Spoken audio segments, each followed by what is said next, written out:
Welcome in to the WAC Digital Network and Facebook Live if you're joining us online. Thank you so much for coming out to the 2021 WAC Football Preview Day. Excited to sit down with some members of Abilene Christian here in just a few minutes. If you're unfamiliar with this, we're going to do a little bit of a press conference up here, and then we're going to toss it down to the media so they can also ask some questions for those that are in attendance. So thank you so much for hanging out with us on this Wednesday. We also have head coach Adam Dorrel, wide receiver Kobe Clark, and then defensive tackle Quent Titre. Thank you guys so much for hanging out with me this morning. Let's get right into it. As soon as you started hearing about the buzz that you were going to be joining the WAC, what was the atmosphere like on campus? Yeah, I think it was very exciting for all our faculty, staff, alumni. There's just a lot of positives about moving in the WAC, not just for football, but for all our sports, name recognition, branding, and obviously it's really exciting to be playing football again in the WAC conference. So it's just been overall really positive for our university and our fans and alumni, and they're all very excited about it. You had a spring game earlier this year at the end of April. What were your main takeaways from both sides of the ball? Yeah, I think the thing I'm most excited about as a coach, I think our staff and our players, a couple things. I think number one, our depth is probably the best that it's ever been, which competition is a coach's best friend. And so guys are having to show up each day, work extremely hard, put in that work, to try to stay where they're at on the depth chart or move on the depth chart. That was one. Physicality, I think, was something that was really positive. We've talked a lot as a program about, in football term, hand violence. We just don't feel like our physicality is where it needs to be on the offense and defense, especially on the offense and defensive line. And so we've addressed that and really feel like these guys have bought into that. And then we've just really challenged our guys to invest in each other, spend time with each other. I think that's something we've got to be better at as a football program. I tell these guys all the time, I've never coached a good team that didn't love each other and invest in each other. And so those are the three things we focused on in spring, this summer, and we'll continue to focus on that when fall camp starts. For both of you, Coach mentions that depth there. How do you both go about being leaders and helping mold the younger players? I think it just comes off of them wanting to come in and get better. I think that we have a good culture around our team, and I think that people want to come in and work and be that guy in our offense or our defense. Just getting to know those guys, really invest in them, show them the culture, show them what it's like, show them what it takes to be a Wildcat. For those of us that are new maybe to Abilene Christian and the culture, how would you describe it? Yeah, I think it's a very tight-knit alumni base. ACU people take care of ACU people, and that goes well beyond your playing career or your academic career. I think that's something that makes it extremely special. There's I think a thing for me when I got there, and I continue to learn and grow, that I don't think the outside world knows. There's a lot of really, really successful people that have come from Abilene Christian University, whether it's in the business world, the tech world, the athletic world. There's just a lot of successful people, and they're very, very generous on wanting to give back to Abilene Christian University. I think that's something that I think is very exciting for all of us. It's just a real shot in the arm when you deal with people and they're talking about, hey, what that place did for me 20 or 30 years ago, and to see them interact with teachers. The teachers are back, and it's really exciting, and I think it's very energetic, and it's something we really try to highlight in our program, that the ACU difference, it's when you graduate, it's not just done, it's probably just getting started. Now, Kobe, for you, picked 5th in the preseason coaches poll. How big of a chip on your shoulder does that add? Honestly, we don't really care about what other people have to say. We just know that we have to go in there and do our job every day, so we don't really pay attention to all that. And obviously, with last year being such a unique year, what was the biggest struggle for you as a team? And I'll start with you, both of you. Just getting used to all the COVID protocols, all the testing, getting in the motion of things, stuff like that. Kobe? Yeah, it was just not having a game every week. That was kind of weird, but it kind of gave us more time to recover. But I would say that was probably the weirdest part about it. Coach? Yeah, I think for me, there was some things, there's good and bad every year, but last year I thought the bad was I felt like we had a group of seniors that didn't get what they wanted out of the season. We only had a chance to play one home game, and I know that was super disappointing for those young men not to have senior day. Nobody could control it, but I think that was one area that was disappointing. The second one is, you talk and try to do procedures and protocols, and when, people try to circumvent those and it puts your team not playing a football game, I feel like that's a very selfish decision, and we had a little bit of that last year. The good of it is, I think we have a buzzword in our program, IAO, improvise, adapt, overcome. I think some of those guys really bought into that. I'm hoping it's something that can help them in their future life, because there was, not just for us, everybody, there was a lot of adversity last year. And you go 1-5 on the season, and Quint, I'll ask this question to you. On the defensive side, how do you approach improving that back line, the entire defense? It starts up front, definitely getting pressure on the quarterback, so the guys in the back end, can, do their job back there.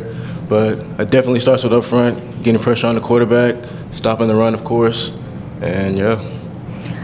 Both of you, obviously seniors now, how have you improved your leadership qualities moving forward?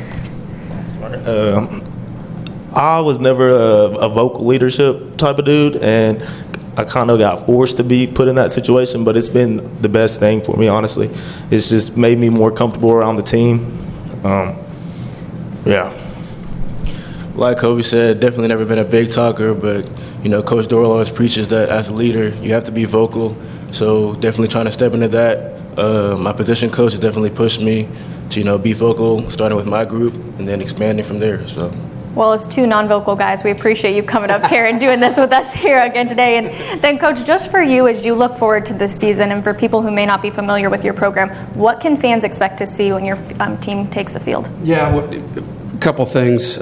We try to play real complimentary football. We want to run the football and stop the run. I hope if you come to one of our games, it's something I preach to recruits. I feel our guys are very, very selfless. We try to be tough. We try to be disciplined.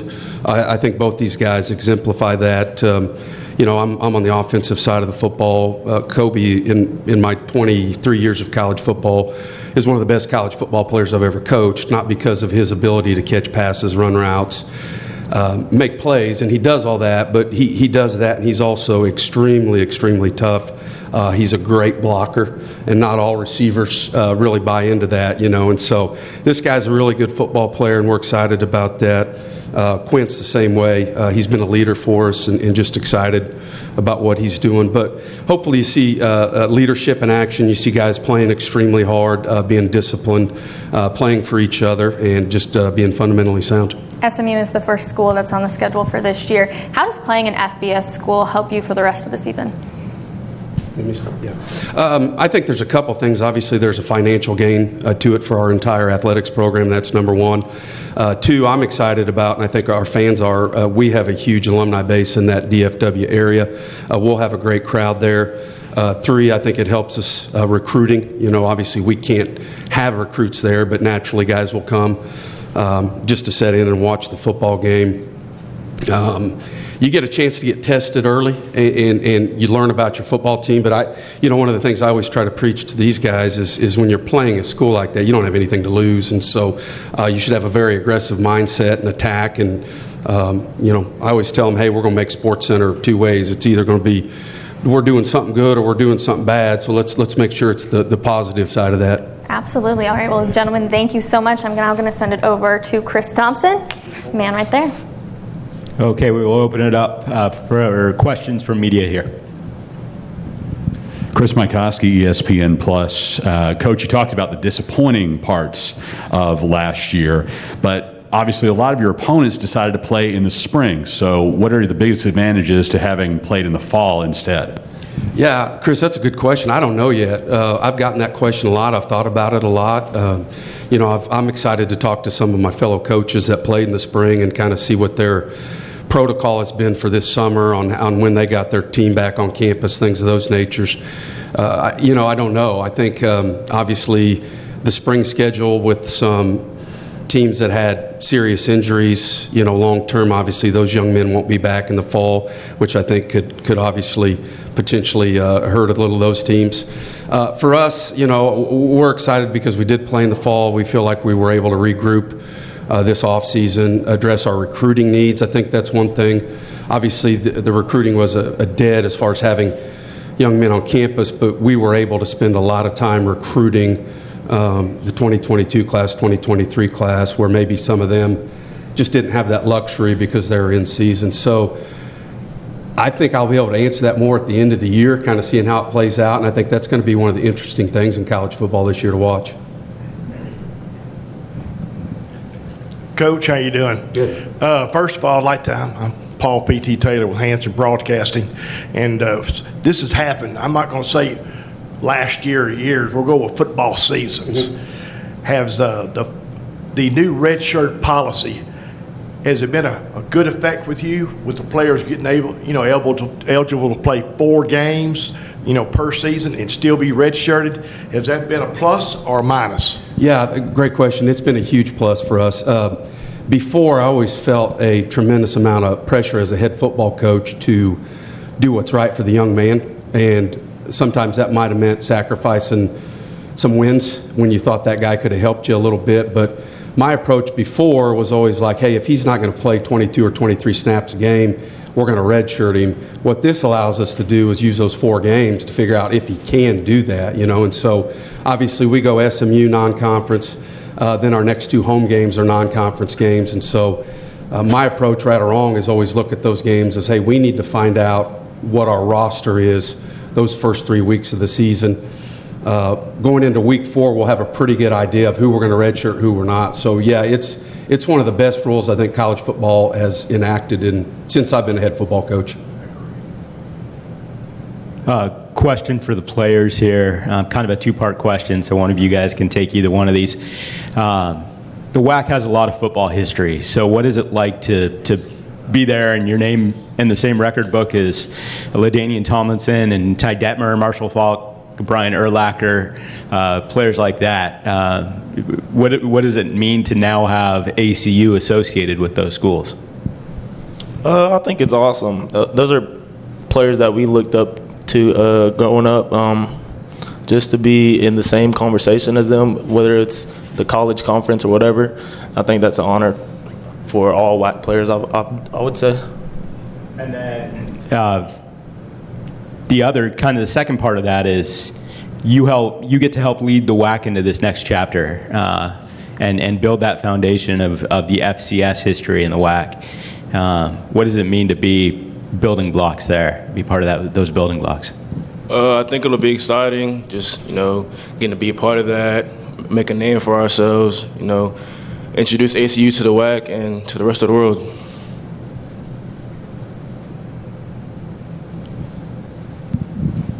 Kobe and Quent, SFA was the only WAC opponent that you got to see last year. Given the way that game ended, the celebration afterwards that went viral, did that establish SFA as the biggest rival you're going to have in this new league? I think that's hard to say. I think SFA is for sure one of the games that I put down in my head that needs to be a win game. But I would say that's hard to say they're going to be our rival just because I'm not sure. I would say it's definitely going to be a big game that we're all looking forward to. I know a couple of guys down there, so there'll definitely be a little chatter before the game. So, yeah, I'll jump in. We have a lot of players that are friends with their players, played high school with them. I know their coaching staff, a lot of their coaching staff really well. They're great guys, so it's always great competition. I thought the venue last year was really neat, opportunity for their team, our team, and my hope is that outsiders see the WAC. Obviously, we've got great football. You've got Sam Houston State, and so the hope, if you can play in venues like that, play in big games like that, hopefully down the road it might attract some other members to the WAC.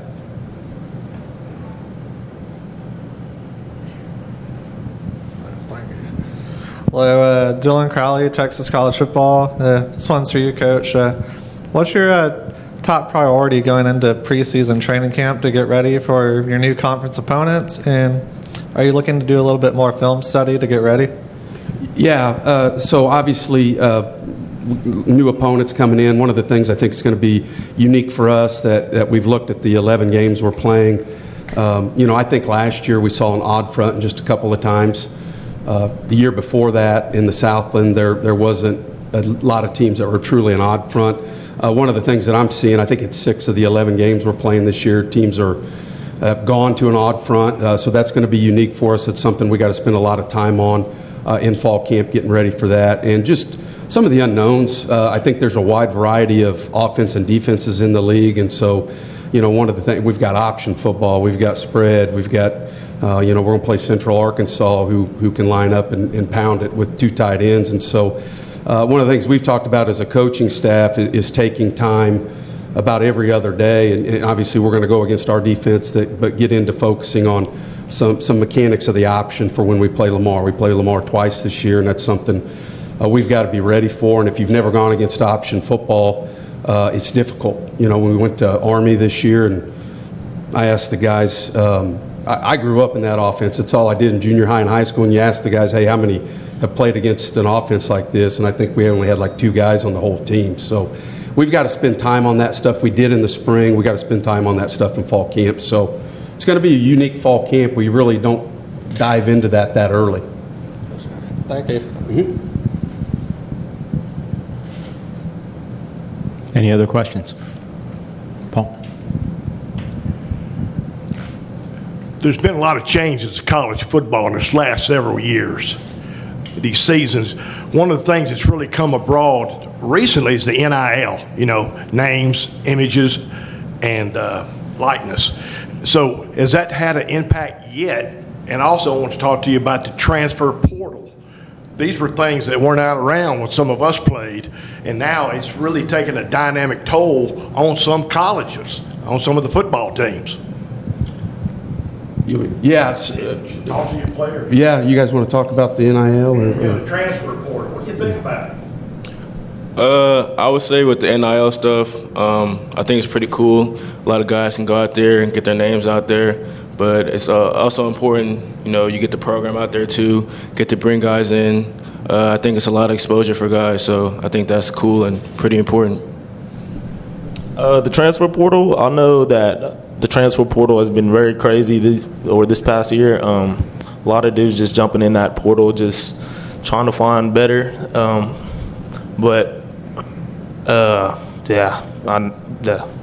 I'll start with the transfer portal. So for me, I obviously understand why it was put in place. I think there's some good to it. I think there's some bad to it as well. The things that I don't like, I feel like the NCAA got way out ahead of themselves on that. I don't like the fact that we haven't attached an academic component to it yet. For example, if a guy wants to leave your football program, you could potentially be hit with APR points based on what his GPA is at. I think if you're going to allow a guy to transfer, that's fine, but I don't think the institution should be penalized if he doesn't meet what they call the academic requirements.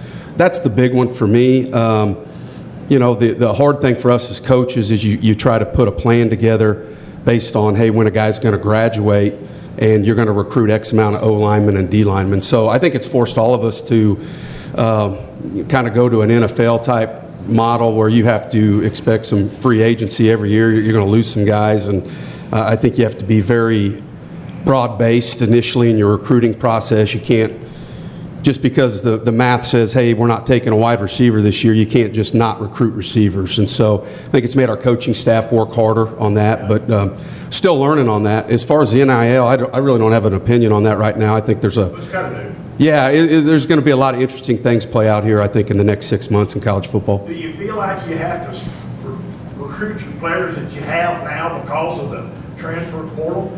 I'm talking about the guys on your team already. Yeah, no, I don't feel like that, because as a leader, I try to be very consistent in my approach, and here's what we're going to do, here's how we're going to do it.